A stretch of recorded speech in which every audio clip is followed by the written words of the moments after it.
Bonjour, aujourd'hui je vais vous raconter la plus belle histoire de science grâce à cet objet complètement improbable conçu par des designers et des designeuses de l'ENSAMA. Et cette histoire, c'est l'histoire de la gravité. En 2 minutes chrono, vous allez voir. On commence dans l'Antiquité grecque, tout là-haut avec Aristote. Aristote, il pensait qu'un corps, il avait son identité propre, il avait envie, vous voyez, avec ses propres propriétés, de descendre et de rejoindre le centre de la Terre.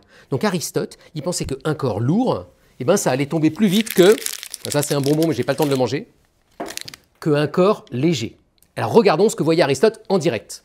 Donc on prend un corps lourd, un corps léger. Vous avez rien vu, hein, ça allait trop vite. Eh bien c'était pareil pour Aristote. Il n'a pas eu le temps de voir, mais il était convaincu que le corps léger allait aller plus lentement que le corps lourd. Mais en fait, il se plantait complètement. Et on arrive dans la Renaissance italienne, 16e siècle, on est vers Pise et Galilée entre en scène. Et il invente des machines complètement incroyables avec des petites clochettes pour mesurer la chute des corps et il découvre un phénomène fabuleux qu'on va refaire devant vous en direct. Vous êtes prêts? 1, 2, 3. Les deux corps, le petit et le gros, sont tombés de la même manière. La chute des corps ne dépend pas de leur masse et il va falloir attendre 100 ans pour avoir l'explication de ce phénomène. Arrive Newton. Newton a cette intuition géniale de réunir les deux grands mystères de l'époque, la chute des corps indépendant de la masse et la gravitation des astres là-haut dans l'espace, les lois de Kepler.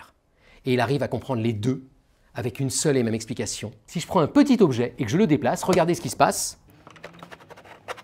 Pas grand-chose. Si je prends un gros objet maintenant et que je le déplace, c'est monstrueux. En fait, Newton dit qu'il y a une force, la force de gravitation, qui attire les masses entre elles. En fait, les designers, ils ont grugé, ils ont utilisé des aimants, parce qu'à cette échelle-là, on ne la voit jamais, la force tellement elle est minable. Ça y est, fin du XVIe siècle, on pense qu'on a enfin compris les lois de la gravitation, les lois de la mécanique, et c'est là qu'arrive Albert Einstein. On est en 1915, et Einstein dit, on se trompe, la gravité, ça n'est pas une force, c'est une courbure de l'espace-temps. Et coup de chance, les designers vous l'ont fait en direct, cette courbure de l'espace-temps. Regardez, imaginez que cette grosse boule-là, c'est la Terre. La Terre a déformé l'espace-temps. Regardez bien si maintenant j'amène un homme là-dedans.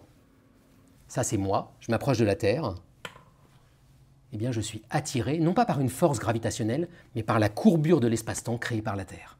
Et là, on pourrait se dire, est-ce que l'histoire s'arrête là? Est-ce que ça y est, on tient la bonne explication de la gravité? Eh bien, on ne sait pas. Il y a plein de scientifiques dans le monde qui disent qu'en fait, pour comprendre à la fois la physique quantique et la relativité générale, il faut une autre théorie qui interpréterait la gravité différemment. Voilà, j'espère que vous aurez été séduits et épatés tout comme moi par cette incroyable machine à bonbons à gravité et que vous aurez compris surtout que l'histoire des sciences, elle se fait étape par étape.